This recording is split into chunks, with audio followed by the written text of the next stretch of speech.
नमस्कार, मैं श्यामगिरी। आप देख रहे हैं टीएफडी न्यूज 24। टीएफडी न्यूज 24 में आप सभी दर्शकों का स्वागत है।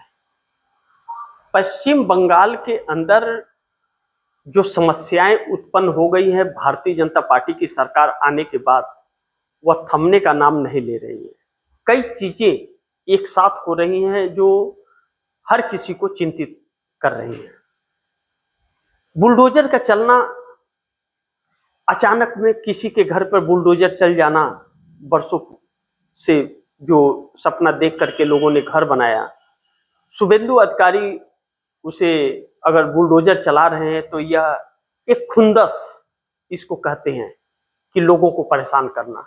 भारतीय जनता पार्टी की जहां सरकारें बन रही हैं वहां लोगों को परेशानियां हो रही हैं, लेकिन उससे भी बड़ी परेशानी अब तब होगी जब एसआईआर में कटे नाम वोटर लिस्ट से और उनकी नागरिकता संदिग्ध मान ली जाए। अब जिसका एसआईआर के तहत नाम वोटर लिस्ट से कटा, उसके राशन कार्ड को कैंसिल करके और सरकारी हर सुविधाओं से उसे वंचित करने की एक बड़ी तैयारी है और इसकी शुरुआत बिहार से हो चुकी है। बिहार के अंदर सम्राट चौधरी सीएम बनकर के लोगों के राशन कार्ड रद्द कर रहे हैं। 34 लाख राशन कार्ड रद्द कर दिए गए हैं। अब शुभेंदु अधिकारी भी वही काम करेंगे। उत्तर प्रदेश के मुख्यमंत्री योगी आदित्यनाथ ने जब एसआईआर शुरू हुआ था तो कहा था कि एसआईआर में जिसके नाम कटेंगे उसे डिटेंशन सेंटर में डालेंगे। तो उस वक्त तकरीबन 4 करोड़ वोट कट गए। तो फिर से री होने लगा। जब भारतीय जनता पार्टी ने देखा उनके लोगों का नाम कट गया, फिर से जुड़वाने लगी। अब तकरीबन 3 करोड़ है। 2 करोड़ लोगों के नाम कट चुके हैं, 1 करोड़ नोटिसेस पर है। ऐसे में क्या उन लोगों की भी नागरिकता जाएगी, फिर दूसरे देश राज्य में होगा वहां भी जाएगी। तो यह एक बहुत बड़ी समस्या बन रहा है और इस समस्या का समाधान क्या, मतलब जिनके नाम कट रहे हैं, आप राशन कार्ड रद्द करके नागरिकता उन्हें नहीं दे, सरकारी सुविधाएं नहीं मिलेगी, तो क्या उन्हें किसी और देश भेज दिया जाएगा? वह इस देश के नागरिक नहीं होंगे? यह हजारों सवाल लोगों के दिमाग में घूम रहे हैं, लेकिन सरकार की तरफ से स्पष्ट कुछ भी नहीं कहा जा रहा है। और चुनाव आयोग को यह किसने आदेश दे दिया कि वह नागरिकता तय करे? और सरकार ने ऐसा क्या डॉक्यूमेंट लोगों को दिया जिससे नागरिकता साबित हो? यह एक बहुत अहम सवाल है। ममता बनर्जी भी बुलडोजर को लेकर के तो एक्टिव हैं, और लेकिन इस बात को लेकर के, नागरिकता को लेकर के और जो नाम कटे इनको लेकर के उतनी नहीं सक्रिय दिख रही हैं। लेकिन नंदीग्राम से फिर जहां से शुभेंदु अधिकारी ने सीट खाली की है वहां से ममता बनर्जी चुनाव लड़ेंगे, ऐसा ऐलान किया उन्होंने। अब दूसरा महत्वपूर्ण है, बिहार के अंदर भारतीय जनता पार्टी और जेडीयू के अंदर फिर एक बार संग्राम छिड़ गया है और वह संग्राम बहुत दिलचस्प है। सम्राट चौधरी ने एक बैठक की जिसमें डिप्टी सीएम विजय चौधरी और विजेंद्र यादव को नहीं बुलाया। इसको लेकर के जेडीयू के अंदर अलग अलग तरह की चर्चाएं हो रही हैं और नाराजगियां बढ़ रही हैं, जिससे नीतीश कुमार और भारतीय जनता पार्टी के अंदर खटास आ रहे हैं। लेकिन एनडीए गठबंधन के अंदर यह सारी चीजें चल रही हैं और जिस तरह से राशन कार्ड से नाम कटे जा रहे हैं, जेडीयू के लोग उससे खुश नहीं हैं। ऐसे में सम्राट चौधरी संकट में हैं और बिहार में जो फैसले हो रहे हैं, अडानी फिर पहुंचे हैं बिहार, और बिहार के अंदर अडानी पहुंचे हैं तो वही अडानी है जिन्हें 1 रुपए की लीज पर 1100 एकड़ की जमीन बिहार में दे दी गई। अब क्या वहां कंपनी लगाएंगे या नहीं लगाएंगे? कितने लोगों को नौकरी मिलेगी? झांसे तो बहुत देती है सरकार, लेकिन नौकरियां मिलती नहीं है, जिसकी वजह से लाखों लोग सड़क पर उतर करके हंगामा कर रहे हैं। हंगामा नहीं, वो अपना हक मांग रहे हैं, लेकिन सरकार सुनती नहीं है। यहां तक कि टीवी चैनल दिखाते नहीं, सोशल मीडिया पर अगर उसे डाला जाता है तो सरकार उसे बंद करा देती है। लेकिन अब यह मोदी सरकार संकट में, नई संकट में आ गई है, इसलिए कि एनडीए गठबंधन के अंदर ही अब मोदी को लेकर के असंतोष और टकराव शुरू है। जिस तरह बिहार के अंदर सम्राट चौधरी और जेडीयू के अंदर नहीं बन रहा है, जेडीयू के विधायक जो हैं 85 के 85 विधायक नाराज बताए जा रहे हैं। कब क्या होगा कोई जानता नहीं, क्योंकि अलग अलग तरीके से अब सोचना विचारना और बैठकों का दौर शुरू हो चुका है। लेकिन दूसरी तरफ चंद्रबाबू नायडू भी अब 7 महीनों से 7-8 महीनों से नरेंद्र मोदी अमित शाह से टकराव चल रहा है, इस तरह की चर्चाएं निकल पड़ी है। क्योंकि चंद्रबाबू नायडू जिस तरह से वह चाहते हैं कि दिल्ली आ करके और उनको एक बड़ा पद मिले, और भारतीय जनता पार्टी देने को तैयार नहीं है, और 16 और प्लस 2 18 सांसदों का जो समर्थन दे रहे हैं, 16 चंद्रबाबू नायडू के, 2 पवन कल्याण के, 18 सांसदों का समर्थन और एक पद न देना, यह भी सवालों के घेरे में है। हालांकि चंद्रबाबू नायडू के भतीजे राम मोहन नायडू को उद्यान मंत्रालय दिया हुआ है, लेकिन वह बस नहीं है, क्योंकि 18 सांसद आंध्र प्रदेश से आ रहे हैं। ऐसे में नरेंद्र मोदी के लिए मुश्किलें हो सकती है, और चंद्रबाबू नायडू अपना इस्तीफा दे करके अपने बेटे नारा लोकेश को सीएम भी बनाने वाले हैं। तो ऐसे में चंद्रबाबू नायडू क्या करेंगे, यह सवाल है। कांग्रेस लगातार सक्रिय है। 18 तारीख को जिस कांग्रेस का केरल में मुख्यमंत्री चुन लिया गया है, शपथ ग्रहण समारोह होगा। इंडिया गठबंधन को क्या फिर एकजुट किया जाएगा, या यूपीए का गठबंधन फिर बनाएगी कांग्रेस, इस पर अहम सवाल है। केरल के अंदर क्या अखिलेश यादव, ममता बनर्जी, तेजस्वी यादव, उद्धव ठाकरे, शरद पवार, स्टालिन, यह सब कोई दिखेंगे?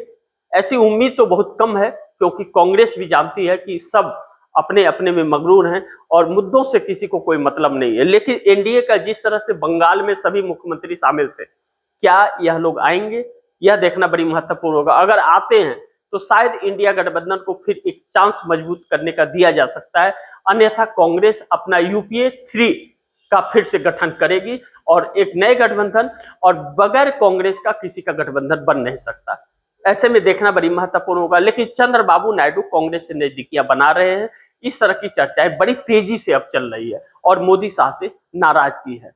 ऐसे में विजय थलापति तमिलनाडु के सीएम बनने के बाद, और जिस तरह से एनडीए गठबंधन का एडीएम के साथ छोड़ दिया, और उसकी वह पार्टी टूट के 2 टुकड़ों में बट गई, यह भी एनडीए गठबंधन के लिए शुभ संकेत नहीं है। लेकिन नरेंद्र मोदी ने जिस तरह से महंगाई पर को बढ़ाया है, और जिस तरह से देश के अंदर हालात बन रहे हैं, नीट पेपर एग्जाम हो या जो भी मजदूरों की मजदूरी हो, जिसको लेकर के राहुल गांधी लगातार सड़कों पर आ रहे हैं, नरेंद्र मोदी सरकार के होश उड़े हुए हैं। शिक्षा मंत्री धर्मेंद्र प्रधान को लेकर के जिस तरह लाखों की संख्या में यूथ कांग्रेस और आम छात्र उतरे थे सड़कों के ऊपर, वह सरकार की नींद उड़ा रहा है। और इसी तरह अगर समस्याएं बनती गई तो नरेंद्र मोदी के लिए सरकार चला पाना इतना आसान नहीं होगा। आने वाला दिन चुनौतीपूर्ण तो है, लेकिन देखना होगा कि इंडिया गठबंधन जो कभी एक दिखता है और कभी बिखर जाता है, वह एकजुट हो पाता है कि नहीं। अगर एकजुट नहीं हुआ तो इस देश का क्या होगा, यह भी सोचने की बात है कि इस सरकार को चुनौती कौन देगा। लेकिन जनता ने, जेनजी जब सड़क पर उतरता है तो सरकार के होश उड़ जाते हैं। अब जेनजी सड़क पर है, लेकिन सत्ता में मगरूर यह सरकार जिस तरह लोगों को अवॉइड कर रही है, कहीं ऐसा न हो कि एक दिन यही भारी पड़ जाए, क्योंकि नरेंद्र मोदी पूरी तरह से अमेरिका और इजराइल के सामने कंप्रोमाइज हैं, इस बात से इनकार नहीं कर सकते। ऐसे में नरेंद्र मोदी के फैसले लाखों करोड़ों लोगों को बेरोजगार करते जा रहे हैं। सोना चांदी की दुकान जो बंद हो रहे हैं, तो 2.5 करोड़ लोग तकरीबन उससे बेरोजगार हो गए। रेट जो बढ़ रहा है, सामान खरीदने के लिए लोगों के पास पैसे नहीं है। ऐसे में बहुत सारी नौकरियां मैन्युफैक्चरिंग कंपनी से भी, और टेक्सटाइल तो पूरी तरह से बंद होता हुआ नजर आ रहा है। ऐसे में नौकरियां जा रही हैं। आईटी सेक्टर फील्ड पूरी तरह से बैठ रहा है, रिफाइनरियों को बहुत नुकसान हो रहा है, बैंक सेक्टर पूरी तरह से बैठता हुआ नजर आ रहा है, शेयर मार्केट लगातार क्रैश हो रहा है, रुपया का भाव लगातार डॉलर के मुकाबले कमजोर होता जा रहा है, फिर भी सरकार घमंड में चूर है। ऐसे में नरेंद्र मोदी विदेश यात्रा पर 7 दिन के निकल गए।